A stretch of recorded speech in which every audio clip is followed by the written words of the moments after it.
The Honorables, the presiding judge and judges of the Court of Appeals of the State of North Carolina. Oh yes, oh yes, oh yes. The Court of Appeals is now in session. God save the state and this honorable court. Thank you, Mr. Soar. This is the session of court to hear Bouvier versus Porter from Guilford County 17 CVS 3273. For the folks who may have been coming in live stream, sorry, it's kicking off late. We've been trying to get one of the lawyers connected and haven't been able to do so, but my understanding is that she has agreed for Mr. Schauer to present the position that she would have presented, and they did sign a joint brief. Is that correct, sir? Yes, Your Honor, that's correct. We signed a joint brief. I'm familiar with the points, and I believe I can articulate them in my argument. And have you decided how much time you'd like to reserve for rebuttal? Yes, Your Honor, I'd like to reserve 5 minutes for rebuttal. And my understanding is that you represent the law firm and the individual defendants in this case. Is that correct?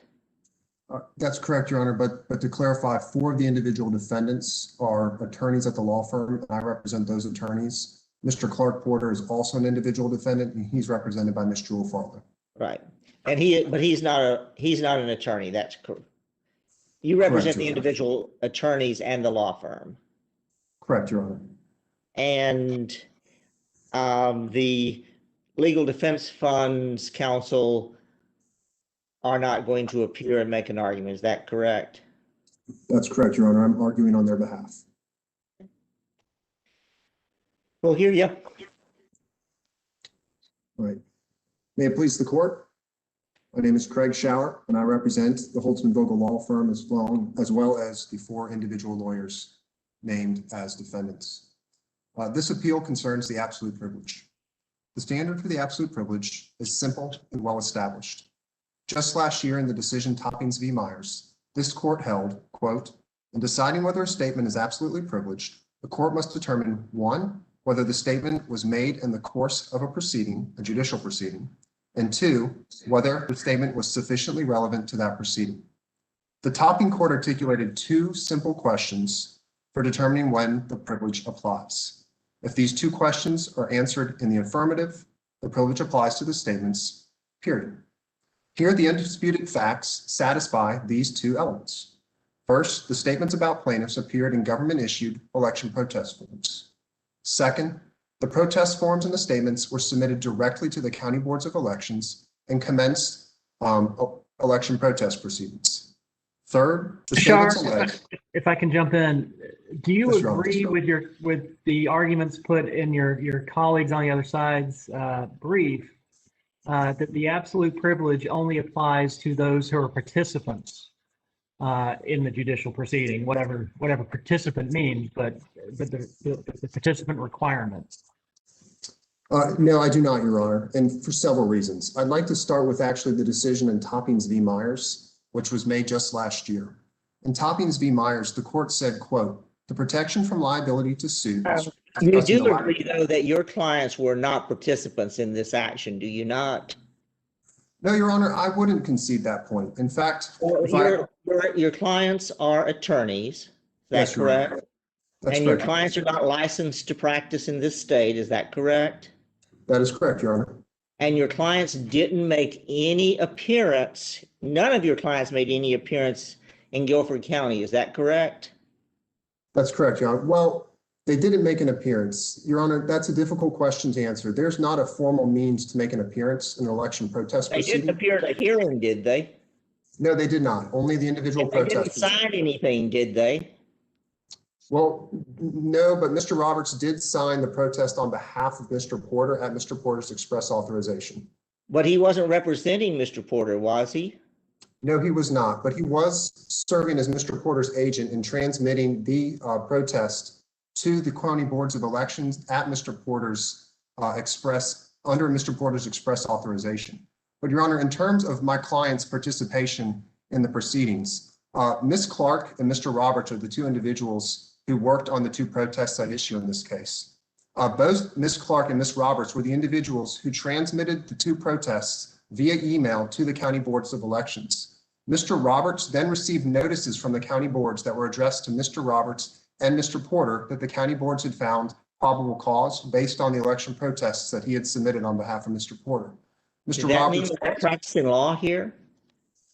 No, Your Honor, it means that they were participating in the proceeding, but they were not representing Mr. Porter in the proceeding, but they were known by the county boards and they were providing information to the boards and receiving information for the boards. And weren't they standing are in not the voters street. in the state of North Carolina either, are they?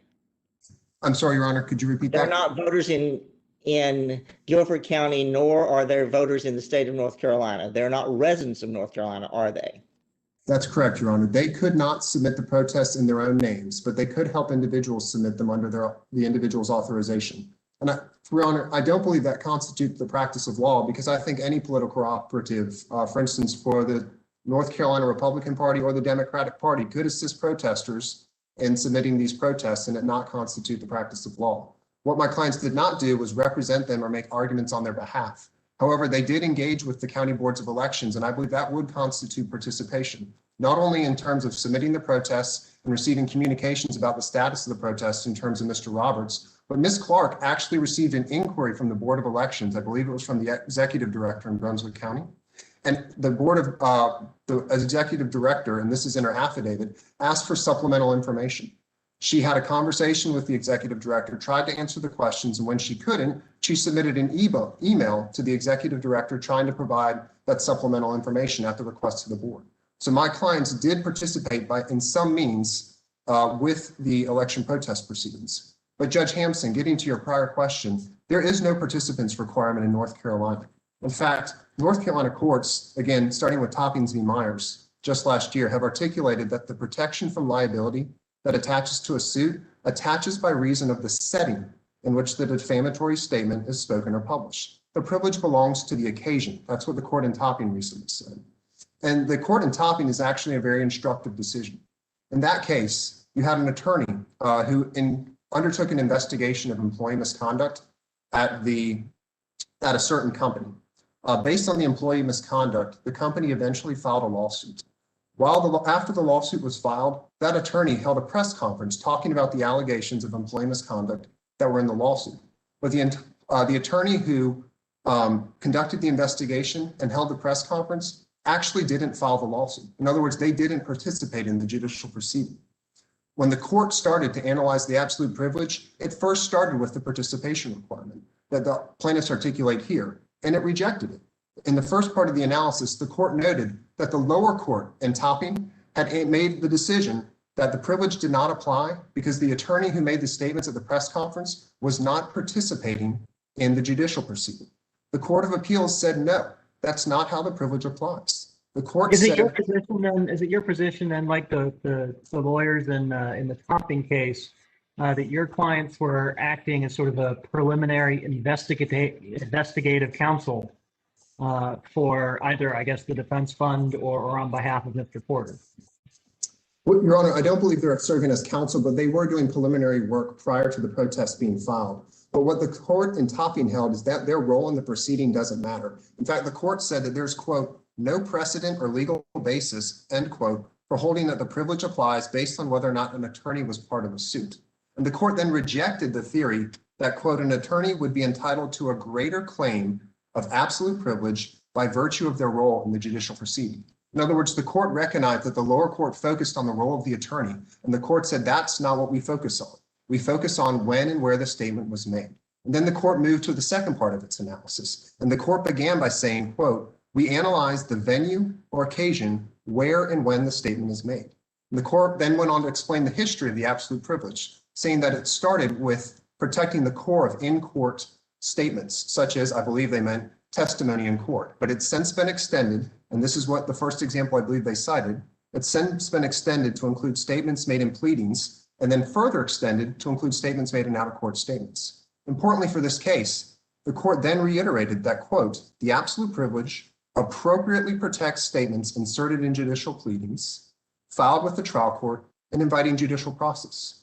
Here, the statements were in pleadings that were filed with the Board of Elections, and they commenced election protest proceedings. Just as the court did not engage in an inquiry in terms of the role of the Speakers and toppings, the court should not engage in such an inquiry here because it's not a test in North Carolina. And additional cases, Your Honor, support this not being a test.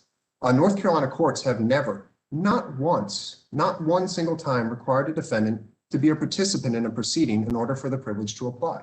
The courts, and I believe you referenced this, Judge Hampson, the courts have never defined what would qualify as a participant under North Carolina law because they've never required someone to be a participant. To the contrary, in at least four different cases, the courts have applied the absolute privilege to speakers who were not participating in a proceeding. And we discussed these cases in our brief. Jarman v. Offutt, Rickenbacker v. Coffey, Harris v. NCNB, and Jones v. Coward were all decisions in which the defendants who are accused of defamation were not participating in a proceeding at the time they made the statements, yet the privilege applied. Furthermore, in three of those decisions, the courts actually cited the restatement second of torts, which the plaintiffs cite in their brief. In those decisions, the court cited the second restatement of torts, which does discuss a participant's requirement, then yet proceeded to hold that the privilege would apply in contexts in which the individual speaking was not participating.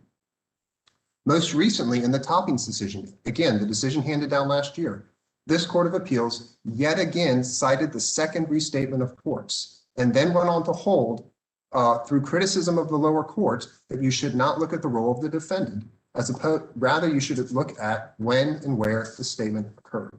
So, Your Honor, going back to the test as articulated in the courts of North Carolina, the threshold issue here, and I don't believe it's one we need to spend much time on, is, as you traditionally articulated, the absolute privilege applies to judicial proceedings and quasi-judicial proceedings. And we articulated in our brief why we believe an election protest proceeding is a quasi-judicial proceeding. In the response brief, plaintiffs didn't contest that point, and so we believe it's conceded. So therefore, under Topping, what we believe the first question this court should be asking as it reviews this case is whether or not the statements were made in the course of an election protest proceeding. And here the statements appeared in forms that were part of an election protest proceeding. The election protest proceeding is created in Article 15A of Chapter 163. The statute creates the broader canvass proceeding, but as part of the broader canvass proceeding, it allows individuals to submit election protests. It actually creates the concept of a protest and defines what it is. It mandates that the State Board of Elections needs to create a protest form, which was done back in 2016, and that form is what the defendants used in this case. The statute also mandates that if a Board of Elections receives an election protest form, it must accept the form and make a probable cause determination. In other words, the receipt of an election protest form doesn't leave the county board with discretion of whether or not it wants to initiate an investigation. It must initiate an investigation as a matter of law. And it starts so by determining whether or not probable cause exists. If probable cause... What I think we hear from your colleagues on the other side, though, is that these statements didn't just appear in a pleading. The allegations, as I understand them, are that these allegedly defamatory statements made against the plaintiffs were manufactured, right? Manufactured allegedly by your clients in connection with the defense fund. And then once they were manufactured, they were sort of transplanted into the pleading, into the complaint signed off on by this reporter. And of course, they allege the civil conspiracy type claim in that vein.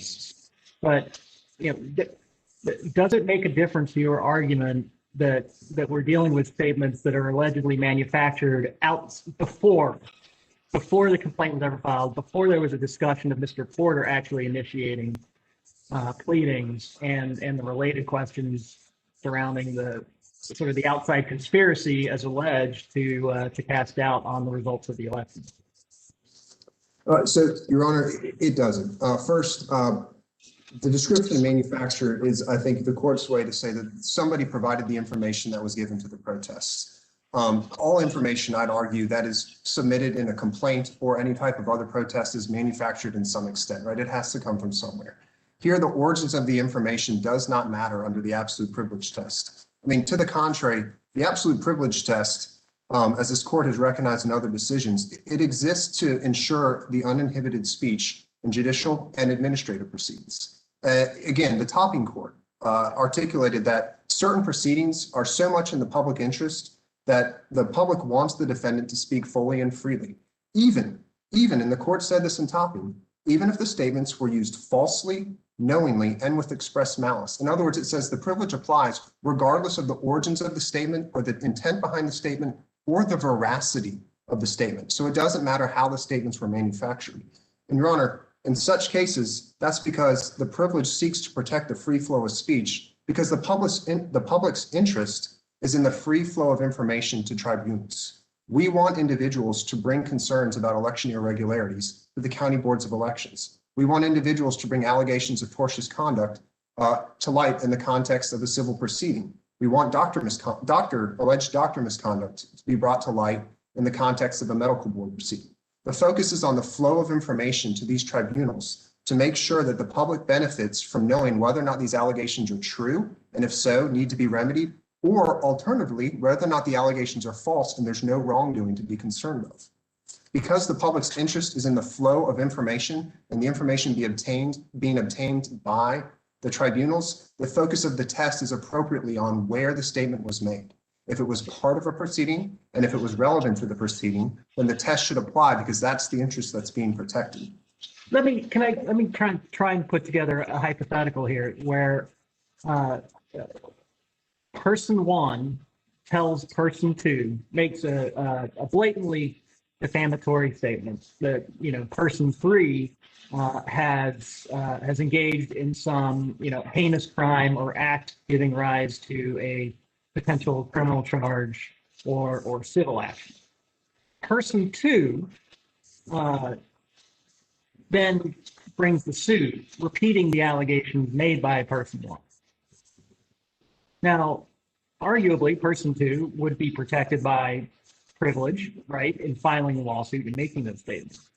But why is the interest that's protected in applying that absolute privilege yet a further step out to the person who originally really did make up these, you know, blatantly defamatory statements, right? I mean, why is there not an action there between person three, the victim of the defamatory statements, and person one, when these statements were not made in the course of judicial proceeding? They just happened to lead to the judicial proceeding. Well, Your Honor, first off, I believe the statement would be privileged because the law in North Carolina focuses solely on where the statement is made and doesn't delve into the participants requirement. But as a policy matter, you know, the statement, the absolute privilege test, as it's always been applied in North Carolina, is clear and simple. It asks two very clear questions, which gives individuals confidence that when they make a statement in a proceeding, that their statement's going to be privileged, right? Should you inquire into whether or not an individual sufficiently participated, you are now casting doubt on whether or not the absolute privilege applies in certain circumstances, which is going to stymie the flow of information. It'll chill speech because people will be less likely to raise their voice and express their concern, because even though the statement unquestionably, for instance, in the example that you provided, unquestionably appears in the context of a proceeding, and I assume is relevant to the proceeding, the court's engaging in a further inquiry to say, well, but the participant in this case, the individual who originally provided the information, isn't actually a participant. So that maybe we shouldn't apply the privilege to them. And that uncertainty, you know, in this case, I should say, Your Honor, in general, that uncertainty, I actually believe it's gonna result in the most vulnerable people in our society being the ones who are least likely to speak up. It's those who can least afford to defend themselves against a defamation lawsuit who are going to be the first ones to no longer speak up and raise their concerns in proceedings and administrative proceedings, because they're the ones who can't afford the risk of a defamation lawsuit. Furthermore, if you add a new wrinkle to the absolute privilege, it's going to spawn satellite litigation. You know, civil complaints, administrative complaints, they're going to be followed by lawsuits that accuse the filer of committing defamation. And they argue that even though the statement occurred in the context of a judicial proceeding and was relevant, well, there's this new wrinkle to the test, and it's not clear that the test should apply. So therefore, we get to litigate this. So now you'll have follow-on litigation, such as this one, where this litigation has now gone on for 4 years. So the simplicity of the test not only originates from the origins of the test and what it seeks to protect, it actually helps the test, but the absolute privilege function the way it was intended, which is to provide individuals with confidence that they can speak in proceedings and not worried about being sued for defamation. Is it your contention that absolute privilege would protect a lawyer from a disciplinary action if they made a false statement? No, Your Honor, I don't believe so. So absolute privilege only applies, and my understanding of the cases I've seen, it only applies to bar defamation lawsuits brought by the accusers. I think an attorney in a lawsuit who made a statement would be subject to Rule 3.3 of the ethical rules or Rule 11 of the civil rules of procedure in North Carolina. Likewise, I think a witness who testifies on the stand untruthfully would be subject to perjury. So the privilege would only prevent the individuals from being subject to a subsequent lawsuit, such as the one that took place in this case. Your Honors, going back to the first question that the court would consider under topping, not only is our election protest forms part of election protest proceedings, but the facts only confirm that the statements here became the part of a proceeding. Here, the statements appeared in 2 election protest forms. They were submitted directly to the county boards. The county boards accepted the forms, found probable cause. They found probable cause of an election irregularity that warranted investigation, and then they proceeded to hold hearings on the statements. Plaintiffs themselves admit on the second page of their brief that the statements in the election protests initiated election protest proceedings. The statements, furthermore, are also relevant. The test for relevance. What's the difference between an election protest and an election challenge under the North Carolina statutes? The plaintiffs seem to make some differentiation between the two. What is the difference between the two? Sure, Your Honor. So an election, well, I'll start with a voter challenge, which I believe is what you're referring to. So a voter challenge is an attempt to disqualify an individual voter and remove them from the rolls. And a voter challenge focuses solely on the individual. The only remedy is removing them from the rolls, I believe. And importantly, a voter challenge must be filed by election day. It cannot be filed after election day. An election protest, on the other hand, can be filed several days after election day, and it focuses on irregularities that affect the outcome of the election. So it's a much broader inquiry, but it has the additional requirement that in order for the protest to succeed and result in a change, there must be an impact on the election. Now, importantly, in this case, because the allegations at issue are double voting, a voter challenge is not a means for raising an issue of double voting because voter challenges must be filed, I believe, by 5 p.m. on election day. And at that point, you don't know whether or not an individual necessarily voted in another state. You have to wait after election day to determine whether or not somebody necessarily voted in another state, which means a voter challenge isn't feasible. But moreover, Your Honor, the defendants in this case were acting on behalf of Pat McCrory as he sought to retain the governor's office in 2016. They weren't interested in discounting individual voters. They were interested in seeing if Pat McCrory won based on the final vote count. They were alleging that these votes matter, they should be discounted, and it should change the outcome of the election, which goes to the relevancy test, Your Honor. The relevancy test in North Carolina is actually very broad. The courts articulated this in the Hoop v. Statesville decision. It described the test as generous and liberal. It says a statement is relevant if it is so related to the subject matter of the controversy that it may become the subject of inquiry in the course of the proceeding. So the protests here made 2 statements of interest to the court. The first of which is they answered question 5 by saying, upon review of early voting files from other states, it appears certain individuals cast ballots in more than one state, so North Carolina and another state. And then it goes on to say that this is a violation of election law and that these votes should be discounted. Then it answers question 10, and this is important. Question 10 asks, do you contend the allegations set out are sufficient to have affected or cast doubt upon the results of the election? It answered that question, yes. Thus, as stated in the protests allege that ineligible voters had voted, their votes should be discounted, and their votes impacted the outcome of the election. Now, not only does that fall well within the statutory confines of what an election protest should consider, these statements actually became the subject of inquiry. So as a matter of fact, they were relevant to an election board proceeding. Here, the statements actually became the focus of an election board proceeding in 2 different counties. Both the Brunswick County and the Guilford County boards found that the protest stated probable cause of an election irregularity. Both boards also moved to hold statements on the hearings. Why? Because they were relevant to the election protest proceeding. Now, the plaintiffs don't cite the relevancy standard anywhere in their brief. Instead, what they do is they hold up the state board order that discusses election protests and contrasts them to voter challenges. The order that they hold up actually corroborates that the statements in these proceedings about ineligible voters were relevant to an election protest proceeding. Paragraph 3 of the order says, quote, a successful protest, and again, it's defining this, what must occur in a protest for it to be successful. A successful protest must prove the occurrence of an outcome determinative violation of election law irregularity or misconduct. And then it goes on to cite examples in paragraph 5. It says a protest of an election, quote, may include claims regarding the eligibility of certain voters. And then it goes on to reiterate, but only as evidence of an outcome determinative violation.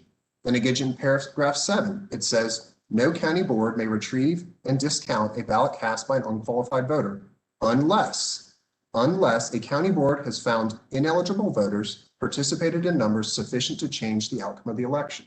So the order makes clear that so long as the election protest says they were ineligible voters and they voted in an amount to change the outcome of the election, that is a valid protest that would actually succeed on the merits.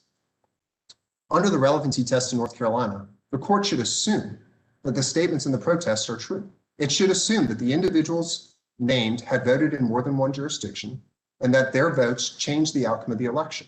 And if the court assumes that those statements are true, the state board order makes clear that the statements in those protests are not only successful, are not only relevant, they would actually succeed on the merits.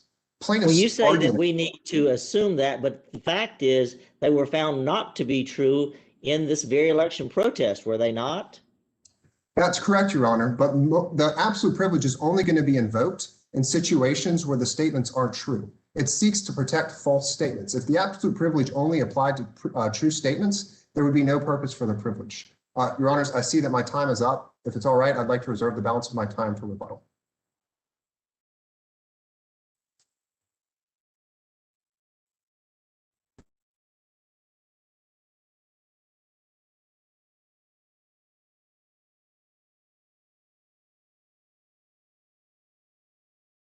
May I proceed? May it please the court.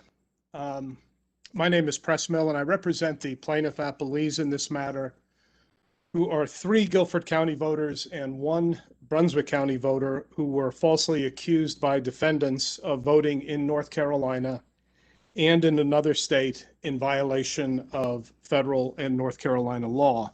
I'm here today with my colleague Ripley Rand, and our co-counsel from the Southern Coalition for Social Justice are attending via the video link.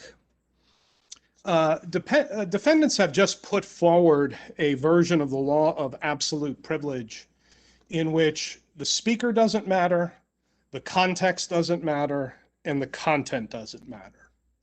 It's plaintiff's position that under North Carolina law, absolute privilege does not apply here for 3 separate and independent reasons, any one of which undoes the absolute privilege here as a defense. First, the defendants, with the possible exception of defendant Porter, were not participants in the proceeding as required under the formulation of the absolute privilege in the restatement of torts as adopted in North Carolina. Second, because the proceeding that was filed was a statutorily defective voter challenge and not a proper election protest, the libelous statements made about our clients were not and could not be relevant in the defective proceeding. Now, and third, Mr. Millen, here you're saying that they're defective and therefore it couldn't apply, but just because, let's say they'd filed an action in Superior Court and it was defeated on 12b-6, under your theory, that would be a defective proceeding and therefore it shouldn't apply. So how could that be the case? I think that's not really our argument, Judge Arrowwood. Our argument is not that the proceeding was defective just because it was unsuccessful. Our argument, and this is the relevancy argument, is that it was defective because of the manner in which it was determined to be unsuccessful. And so what happened here was the Board of Elections determined that this entire project by Holtzman Vogel, the Guilford County protest, the Brunswick County protest, the 48 others as well, were fundamentally flawed from the beginning and were directed to be dismissed. And the reason is because they filed the wrong action. What they filed was an untimely and defective voter challenge. And I'd be happy to discuss that in greater detail, but I'd like to, if possible, go back and talk a little bit about topping, because we have a very different view of what the topping court did than what you just heard from defense counsel. Mr. Millen, your previous statement or most recent statement was that it was an untimely voter challenge that was dismissed by the Board of Elections. Is it your position that had the voter challenge been timely, then there's no infraction here? Well, Your Honor, that's the way that works is that the voter challenge could, well, a voter challenge, as Mr. Schauer indicated to Your Honor, has to be made on election day or prior to election day. And so the fact is, it is an entirely different procedure. The voter challenge is set forth in Article 8 of Chapter 163. And then about 130 pages away in the annotated statutes, we find the voter protest, which is an entirely different thing. The voter challenge goes to a particular voter. And in fact, despite what Mr. Schauer said, Section 163-87 of the North Carolina General Statutes, and specifically subsection 2, says that the challenge that can be allowed is that the person has already voted in the election.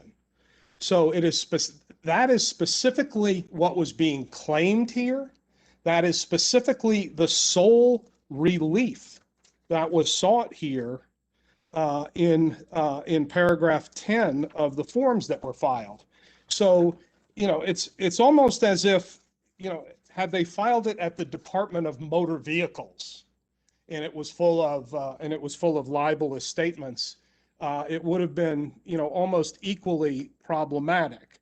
So because they never, the ab initio, this proceeding ought not to have been brought as a voter protest. A voter protest. The question is, based on your comment, is had it been a timely filed voter challenge, are the statements protected by privilege, absolute privilege? Had a voter challenge been filed that was timely and otherwise met the requirements of Article 8 of Chapter 163, it would have met those requirements.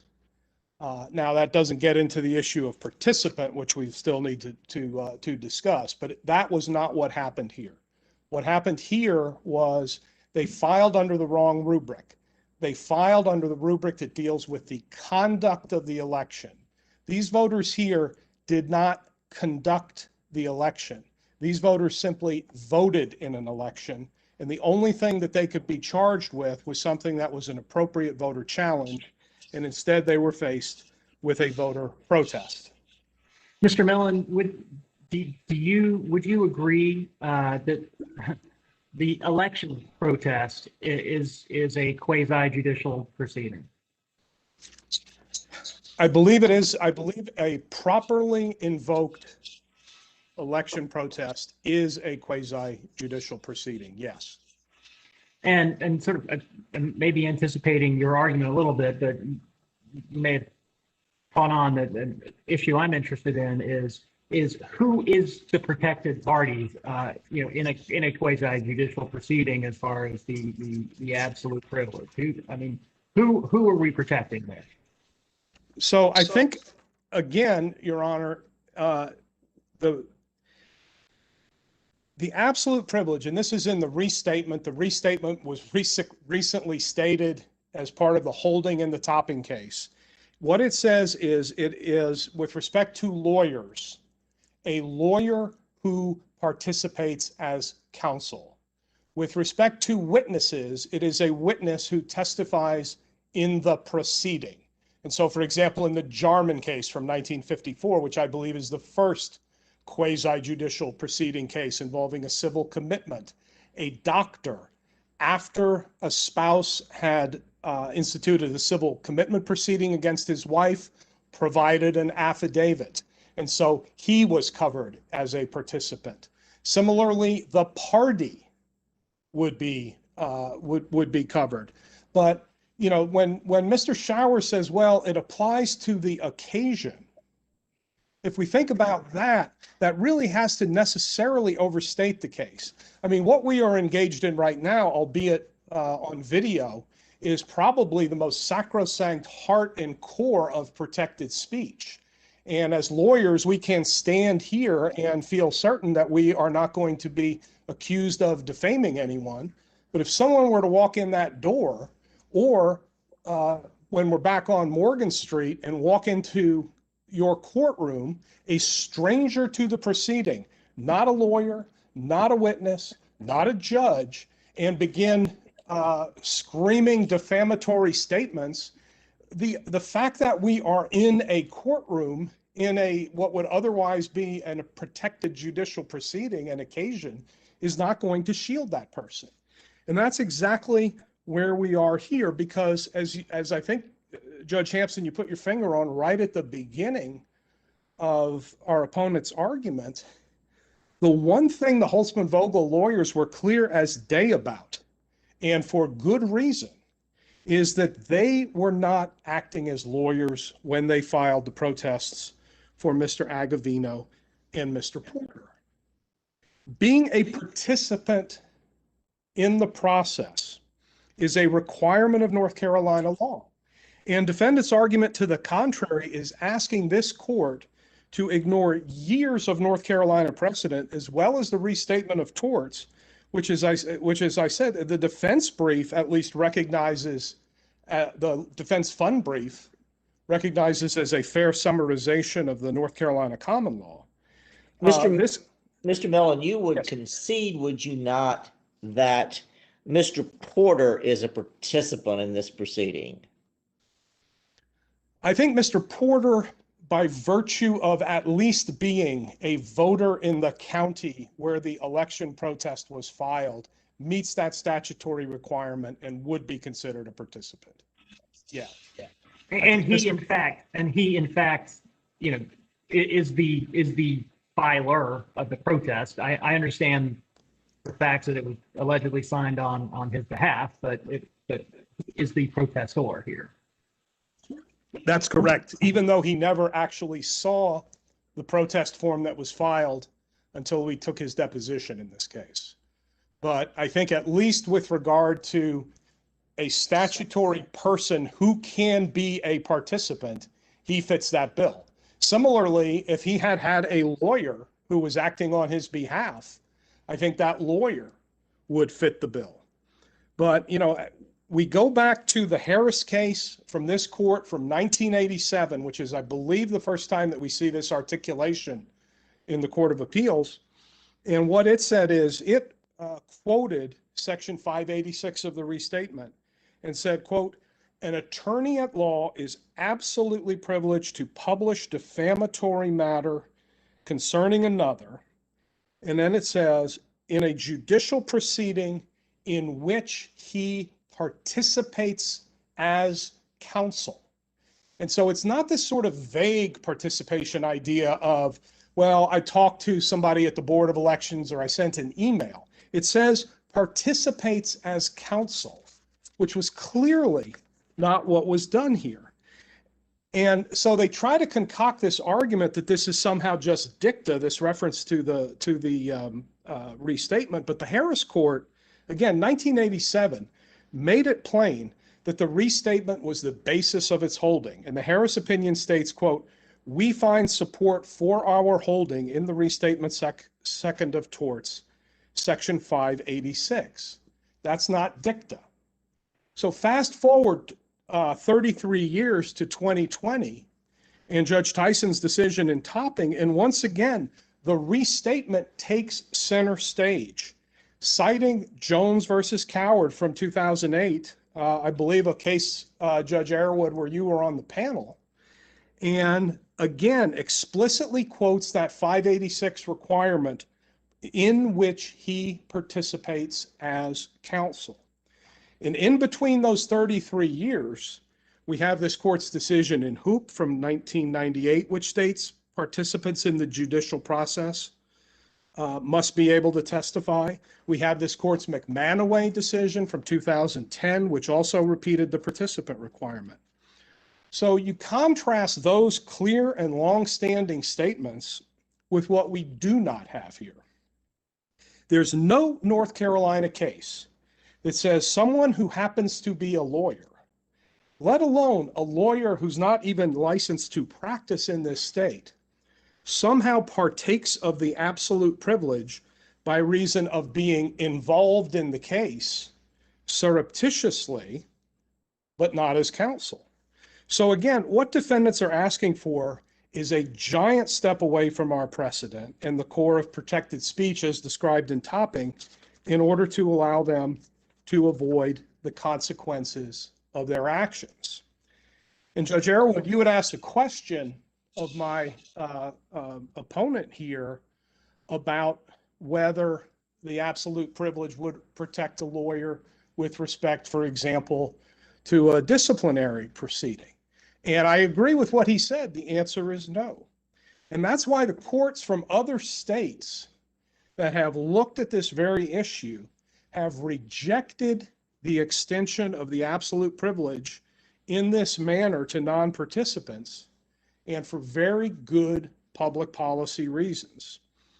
We've cited cases from the federal DC District Court, the DC Court of Appeals, the Washington State Appeals Court, that all essentially say, of course you have to be a participant as counsel in the case, because if you are not, there are zero safeguards against abuse of the absolute privilege.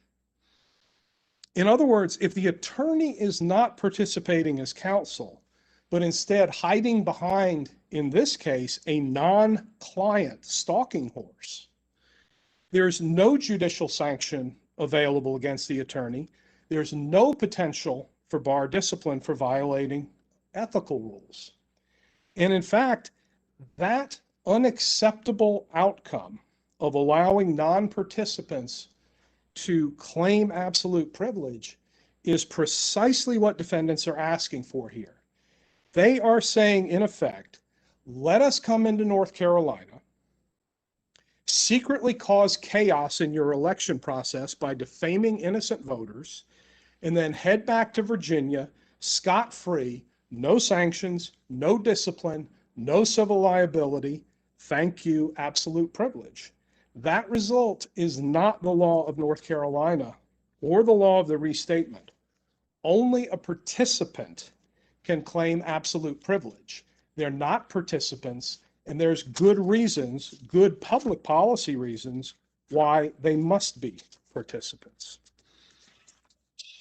So I think one of the other sort of tensions in this case is sort of elemental, right? So for defamation, you have to have a publication of a false statement, just broadly speaking.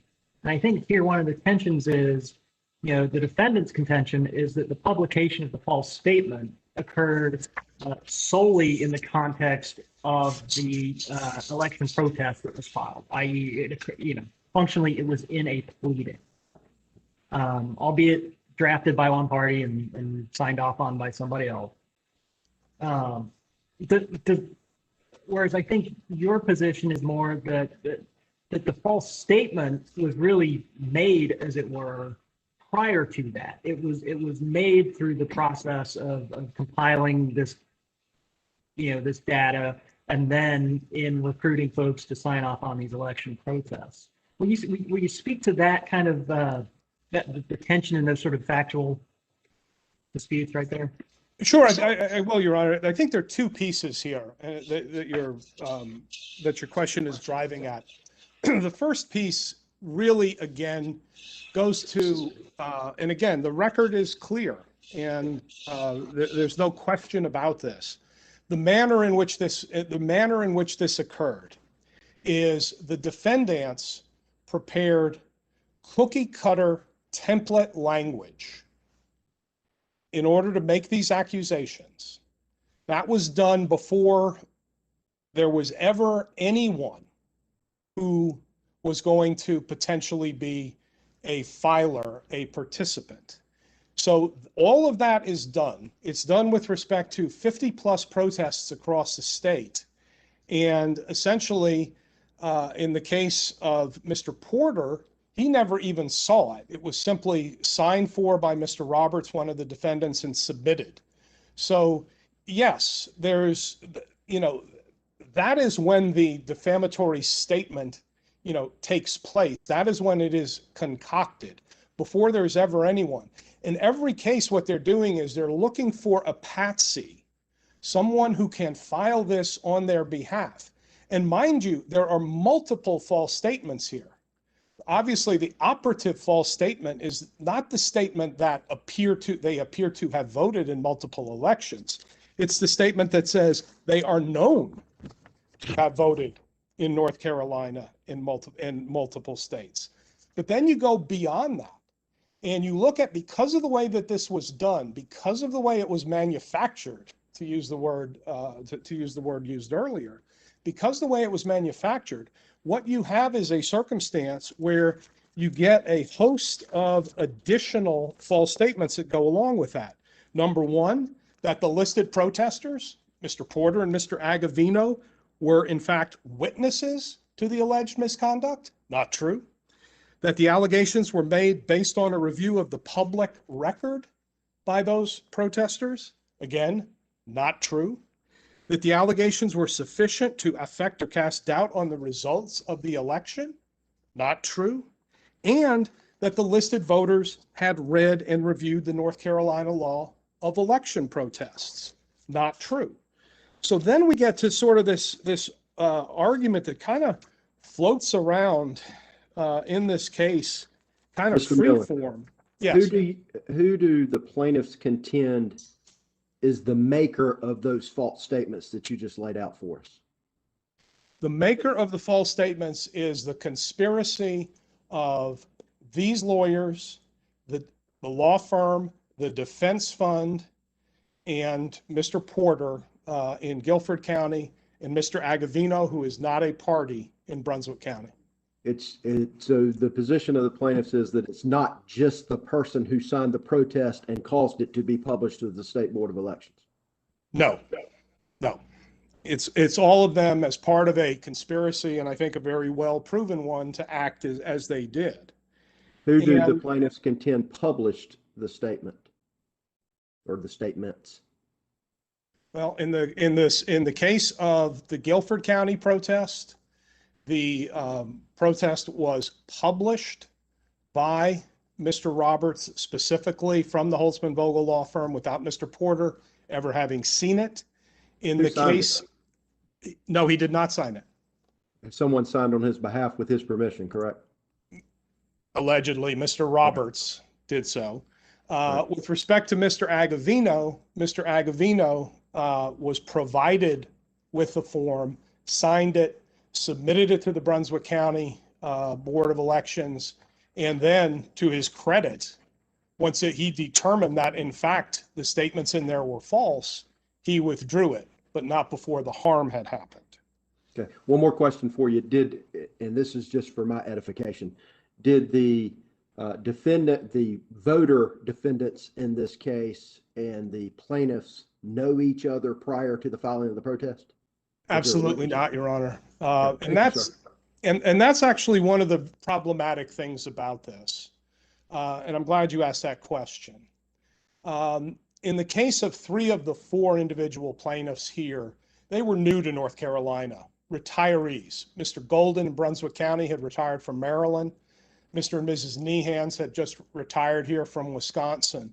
They were barely known in the community at all. Mr. Bouvier has lived in North Carolina virtually all of his life. They're all elderly, but no, not only did they not know each other, but certainly, as indicated on the form, none of these people who are witnessed any misconduct by the plaintiffs. Neither Mr. Agavino nor Mr. Porter, nor any of these defendants, by the way.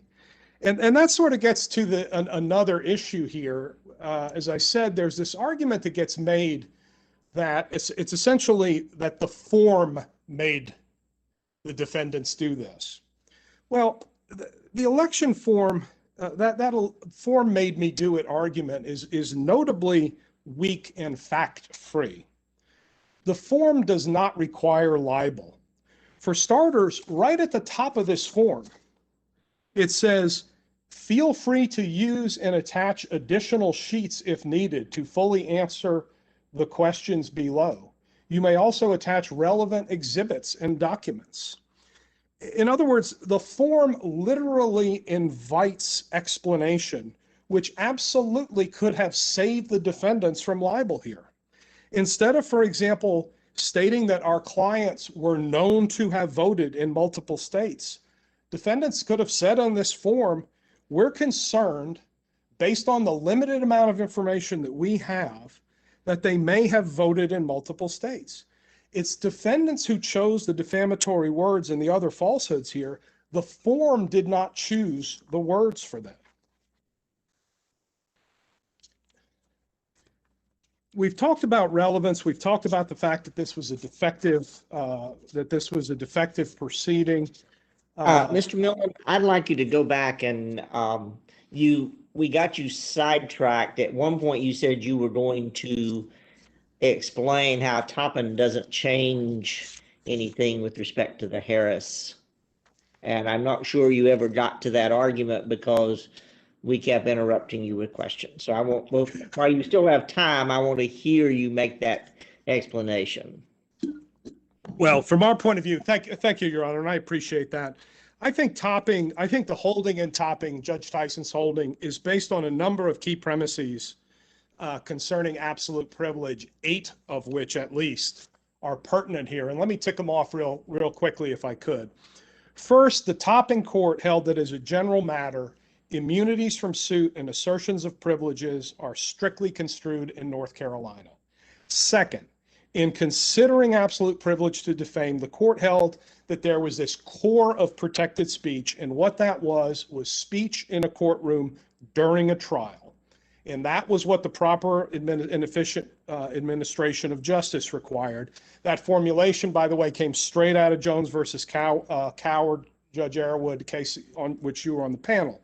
Third, Topping states that as a claimant of absolute privilege departs from this protected core, i.e. speech in a courtroom during trial, the claim to immunity from suit diminishes. It sort of dissipates as you get away from the core. Fourth, the Topping opinion states that North Carolina courts have taken only small and incremental steps extending the absolute privilege of complete immunity from suit beyond the protected core. Fifth, the Topping court found that the expression of absolute privilege was summarized in Section 586 of the restatement, as I said. And, the Holtzman-Vogel briefs here never once reference the restatement or its standard, and that's very telling in our view. Sixth, as I noted earlier, Topping, following the restatement and the other North Carolina precedent, such as the Jones case, held that absolute privilege is limited to statements made by, quote, participants in the judicial process, not these sort of officious intermeddlers that are the defendants here. Seventh, Topping explicitly held that a non-participant, which would include even a lawyer or a judge not in the given case, and thus, quote, speaking or writing apart from and independent of the functions of his office, is liable for slanderous or libelous statements upon the same principles applicable to other individuals. That's page 101 of Topping. In other words, the fact that a defendant has the generic status of lawyer is not an automatic get out of jail free card for invoking absolute privilege. So that's kind of our take on Topping, which is very different from that of the defendants here. Topping very much stands for all of those propositions that basically say, here's the core, construe it narrowly. As you get away from the core, when we're far away from the core here, the interest diminishes. I want to briefly just mention the argument that we made in the short remaining time that I have concerning these statements not being made in due course. And we cited to the court Judge Tennille's case in the CNC Access case, obviously not authority for this court, but Judge Tennille is a very competent jurist who certainly knew how to read North Carolina precedent and determined that in the quasi-judicial setting, the thing that kicks off the proceeding is simply a complaint and would only be at most subject to qualified privilege. We cited the Fields case from the federal court in Virginia that says the absolute privilege gives you a right to speak freely about a controversy, but not to create the controversy.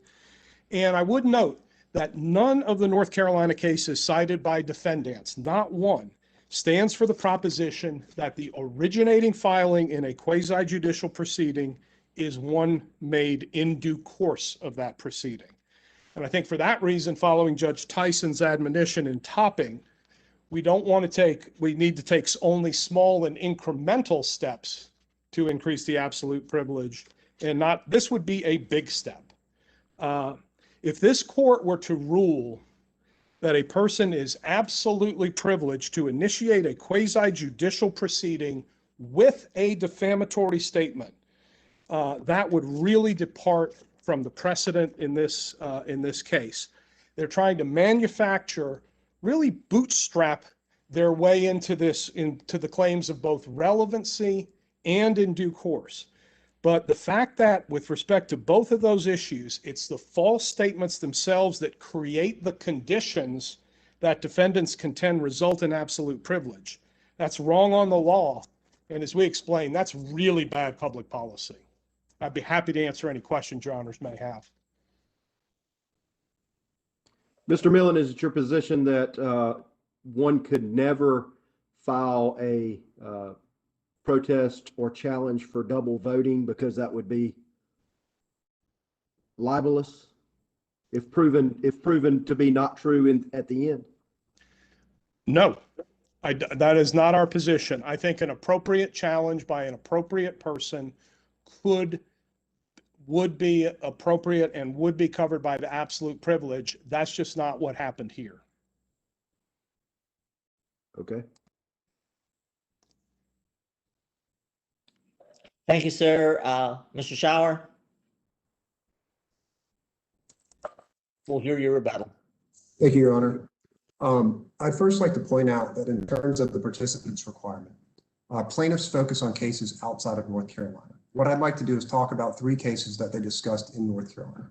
In Jarman v. Offutt, there was an affidavit executed by a doctor that was going to be part of a mental commitment proceeding. Importantly, that affidavit was never filed. It was found behind a filing cabinet. In other words, that doctor never participated in a proceeding. Nevertheless, the court applied the absolute privilege. Similarly, in Harris, in which the court yet again cited the restatement, that case concerned a draft complaint attached to a letter that was sent to opposing counsel. At the time that complaint was drafted and sent, there was no proceeding in which the attorney could even participate. Again, non-participation, yet the privilege applied. Finally, in Jones v. Coward, the statements there occurred between an attorney, I believe, who confronted a witness who was eating breakfast. So at the time the attorney made the defamatory statements, he wasn't participating in a proceeding. He was talking to someone who wasn't participating in the proceeding either. They're eating breakfast and he made defamatory statements. Nevertheless, the court applied the privilege in those cases. Now, notably, in each of those cases, because they were made by people who didn't quote unquote participate in a proceeding, there was no deterrence. There was no Rule 11. There was no potential for perjury. There was no deterrence from preventing that person from making a defamatory statement. Nevertheless, the court applied the privilege. Most recently, in the Topping decision, again, it did discuss the core of protected speech. And what it talked about was the core is where it is made. It started by statements made in the context of a proceeding. It was then extended to pleadings filed in the proceeding. And then it was extended to statements outside of the proceeding, or only certain statements outside of the proceeding. What the court in Topping... Is it your contention that Toppin changed the law from Harris versus NCNB? No, Your Honor. I believe Topping is 100% consistent with Harris NCNB, because what it did is it recognized that whether or not an individual participates in a proceeding is not a factor of the absolute privilege test. Now, if the court were to adopt a participant's requirement, I think it's important to note what the plaintiffs have conceded. They've conceded that Mr. Porter participated in the proceeding. Again, if you turn to Topping, the Topping court held, if I can find the quote, it essentially articulated that the principal agent doctrine applies to the absolute privilege. The court said, and I quote, "If the principal is immune, its agents are as well. Therefore, because the principals here are immune, such as Mr. Porter, as the plaintiffs concede, Mr. Roberts, who submitted the affidavit on his behalf, and he actually testified that he was authorized by Mr. Porter not only to submit it, but to sign on his behalf, is necessarily immune as well, because the privilege attaches to him." You say Yes, he Your was Honor. he was his agent. And truth in fact, the evidence is that he also solicited him to get them to do this. Is it not? It is, but Your Honor, in terms of filing the statement, which is the act of publication, he was his agent. Mr. Porter said, "Sign this for me and file it for me," and that's exactly what Mr. Roberts did. Now, finally, in terms of the publication issue, plaintiffs made the statement that the maker, I believe this is what they said, the maker of statements was all of the defendants. In other words, the people who published the statements was all of the defendants. Notably here, the publication of the statements was the filing of the protest. But the filing of the protest was also the participation in the proceeding. It's not possible for the defendants to have been the filers of the protests for purposes of publication in order to be liable for defamation, but somehow not be the same filers of those protests for purposes of the absolute privilege. It doesn't make sense. Either they own the statement and therefore the publishers and the privilege applies, or they don't own the statement and therefore they never committed defamation. But the issue before us is whether or not the absolute privilege applies and whether or not they made the statements. That's another issue not before us. Isn't that correct? Your Honor, I think the parties agree that the statements were made by the defendants. According to the plaintiffs, all of the defendants made the statements. And so then the question is, well, where were the statements made? They were made in an election protest proceeding, which I believe constitutes them participating in the proceeding, should the court adopt a participant's requirement. But I'd encourage the court not to adopt a participant's requirement. North Carolina has long had a very clear and simple test which protects the free flow of information. Plaintiffs in this court asked the court to bend the rule to accommodate their cases. The absolute privilege must remain clear and simple. To bend the rule is to break the rule altogether. I see that my time is up. Thank you, Your Honors. I have one more question for you, sir. Yes, Your Honor.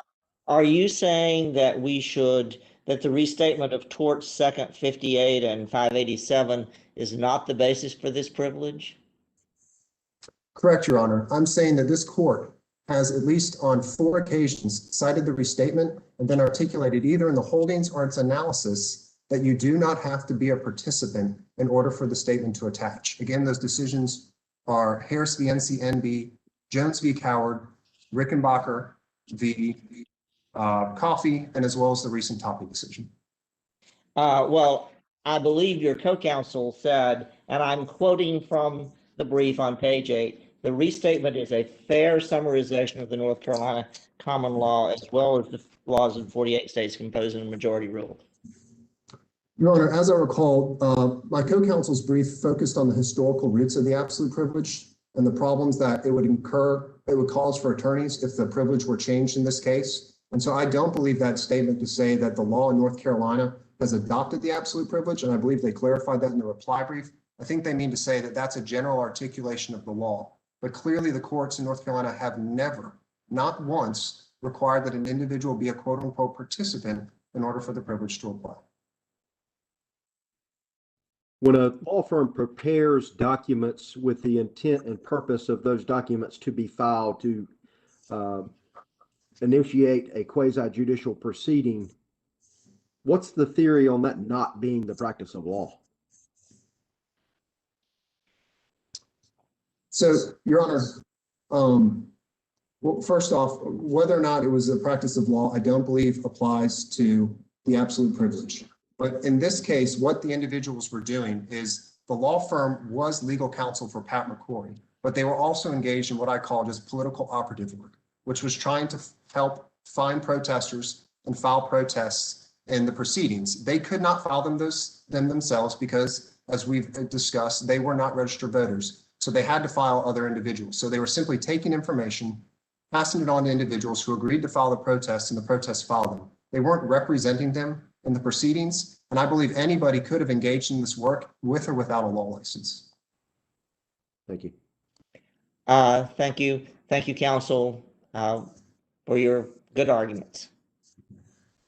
And Mr. Shore, if you will adjourn this session, thank you. Yes, Your Honor. This session of the North Carolina Court of Appeals is now adjourned.